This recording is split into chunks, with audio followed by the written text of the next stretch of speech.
እግዚአብሔር ይባረክ። እንግዲህ አስቀድሜ እንኳን ለጌታችን ለኢየሱስ ክርስቶስ የልደት በዓል በሰላም አደረሳችሁ እላለሁ።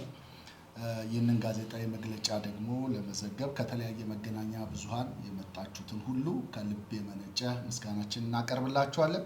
ጋብስ ዓለም አቀፍ አገልግሎት እንደሚታወቀው የአገልጋዮችን የኑሮ የመንፈሳዊና የግንኙነት ክፍተቶችን መሙላት የሚል ራዕይን አንግቦ የተነሳና እንዲሁም ደግሞ አንጾኪያ ሙቭመንት በሚል የአንጾኪያን ቤተክርስቲያን የወንጌል አካሄድ መድገም የሚል ተልእኮን ይዞ የሚንቀሳቀስ አገልግሎት ነው። አገልግሎቱ ራዕዩን ለሌሎች የሚያስተዋውቅባቸው የተለያዩ ዘርፈ ብዙ የሆኑ ሰፋፊ ዝግጅቶችን በተለያየ ጊዜ ያከናውናል።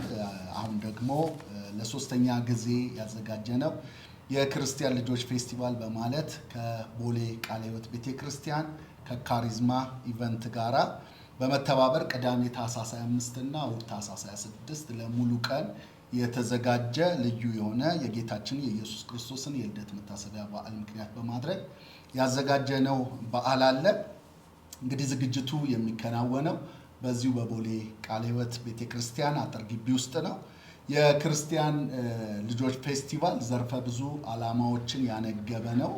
ከነሱ ውስጥ ጥቂቶቹን ለመግለጽ ያክል የፌስቲቫሉ ዓላማ የክርስቲያን ልጆች የተሰጣቸውን ትልቁን ስጦታ የጌታችንን የኢየሱስ ክርስቶስን ልደት በድምቀት ከቤተሰብ ጋራ ከክርስቲያን ልጆች ጋራ እንዲያከብሩ ማድረግ። በሁለቱ ቀናት በሚገኘው ገቢ አገልግሎታችን እንደሚታወቀው ለበዓላት ለአገልጋዮች የሰርፕራይዝ ስጦታ ያደርጋል። ለዛ ስጦታ የሚውልና እንዲሁም ደግሞ በመካከላችን ያሉትን ድሆችን የምናስብበት ለነሱ ማዕድ የምናጋራበት አልባሳት ስጦታ የምንሰጥበትን የገቢ ማሰባሰብ የምናደርግበት ነው። በጋብስ ዓለም አቀፍ አገልግሎት የተዘጋጀ የልጆች መዝሙር አለን። ያንን መዝሙር ለትውልዱ የምናስረክብበት የመዝሙር ምርቃት የምናደርግበት ነው። አገልግሎቱ እንግዲህ እንደሚታወቀው የአገልጋዮችን ክፍተት ለመሙላት እንደመነሳቱ እና አንደኛው ክፍተት አገልጋዮች ከልጆቻቸው ጋር ከቤተሰብ ጋር የሚያሳልፉበትን